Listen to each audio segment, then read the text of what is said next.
Há uns dias atrás, eu estava assistindo com meu filho uma série chamada Cobra Kai. Muitos já devem ter ouvido falar na série ou já conhecem ela, mas o fato é que duas coisas me chamaram a atenção dentro da série.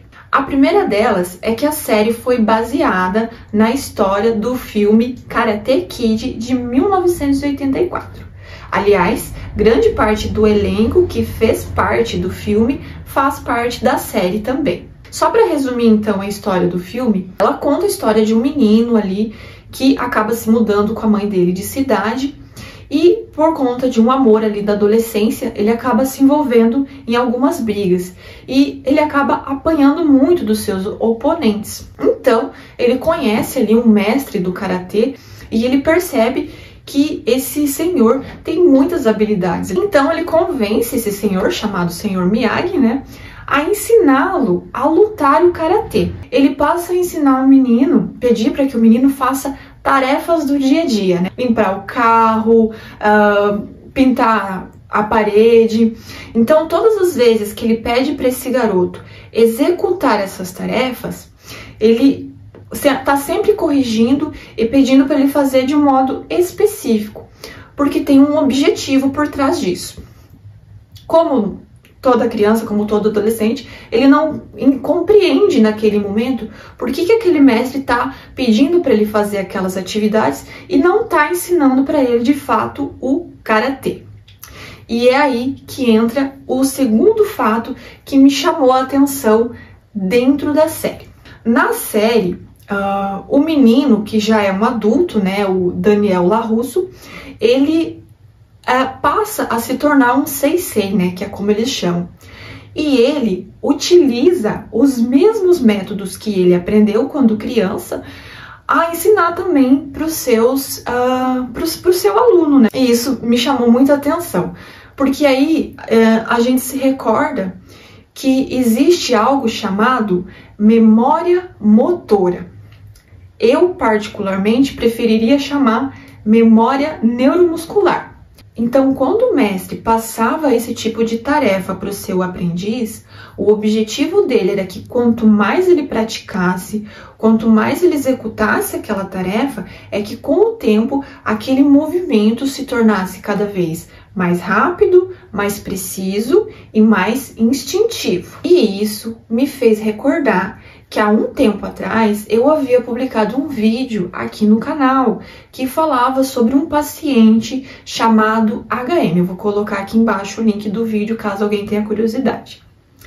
No caso desse paciente que eu falava do vídeo, ele perdeu a capacidade de memorizar memórias de longo prazo. Na época foi realizada uma cirurgia que era a remoção do hipocampo e assim foi descoberto que o hipocampo era importante para o armazenamento de memória de longo prazo. O que acontece é que a partir daquele episódio, muitos pesquisadores passaram a estudar aquele paciente para entender melhor como funcionava a memória. Uma das tarefas que eles davam para esse paciente era que ele tinha que todos os dias realizar o desenho de uma estrela através do reflexo de um espelho. Todos os dias, quando aquele paciente se sentava, ele não lembrava que ele já tinha feito aquela mesma tarefa anteriormente. Então, ele fazia como se aquilo fosse uma novidade. Para ele nunca tinha realizado aquilo. Só que o que os estudiosos foram percebendo é que ele melhorava os traços cada vez mais, então ele fazia aquele desenho de forma muito precisa, com contornos muito bem feitos, então eles percebiam que ele ia melhorando e ele ia fazendo cada vez mais rápido o desenho, ou seja, estranhamente, ele conseguia memorizar, mas ele não lembrava que ele havia feito o desenho. O que a gente pode concluir isso? Que para memorizarmos, para termos uma memória motora, nós utilizamos não o hipocampo, mas sim outras áreas encefálicas. Então, nós temos o que nós chamamos de memória implícita, ou seja, memória inconsciente. Isso significa que para a gente armazenar esse tipo de memória, nós não precisamos necessariamente da consciência.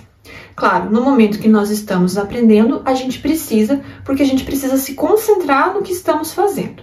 Mas conforme vamos praticando, conforme vamos repetindo aquele movimento, não necessariamente vamos precisar estar utilizando a consciência para refazer, para reutilizar aquele ato motor. Dentro das pesquisas que eu fiz para trazer as informações para esse vídeo, eu descobri que todos os mestres de qualquer tipo de arte marcial, eles utilizam esse método de repetição para aperfeiçoar o golpe ou a defesa. Mas e a nível neurológico, o que faz com que esse movimento acabe sendo memorizado?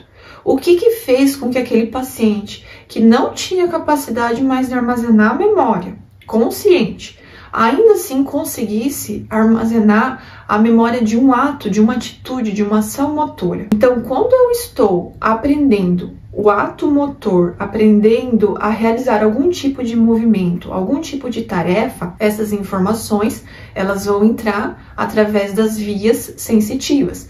Pode ser uma via visual, uma via auditiva ou uma via proprioceptiva. Essas vias vão entrar e vão ir para as áreas corticais de representação motora. Então, lá no nosso córtex, nós temos áreas que representam e nós temos áreas para representação motora. Essas áreas vão entrar em comunicação com os núcleos da base e com o cerebelo.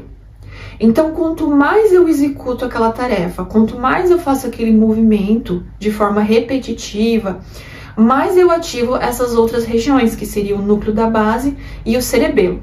E é eles que vão consolidar esse tipo de memória. A gente pode pegar como exemplo pacientes que têm Parkinson. Esses pacientes, justamente, eles têm a degeneração de uma das regiões que faz parte do núcleo da base, que é a substância negra.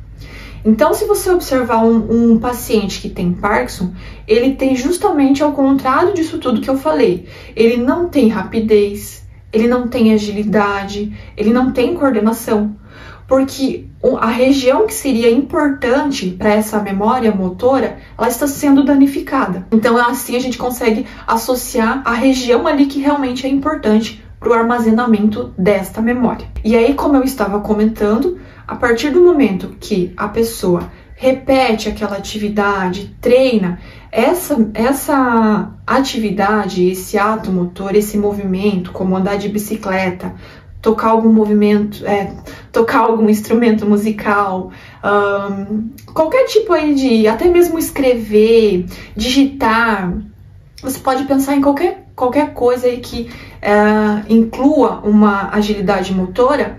E aí, quando eu for realizar aquela tarefa novamente, depois de ter gravado ela, eu não vou precisar ativar tantas áreas encefálicas. Isso faz com que eu não tenha tanto gasto de energia. E aí fica muito mais fácil para eu realizar aquela tarefa de forma inconsciente e ainda consigo pensar no que eu vou comer no dia seguinte, no que eu vou fazer durante o dia, porque eu já não preciso mais acessar a minha área consciente. Consegue entender como que funciona a memória muscular ou memória neuromuscular, que é como eu prefiro chamar? Bom, gente, então, para finalizar o vídeo de hoje, eu deixo aqui com vocês uma frase de Aristóteles, que eu acredito que tem tudo a ver com o tema da aula de hoje. Somos o que fazemos repetidamente. Excelência, portanto, não é um ato, mas um hábito.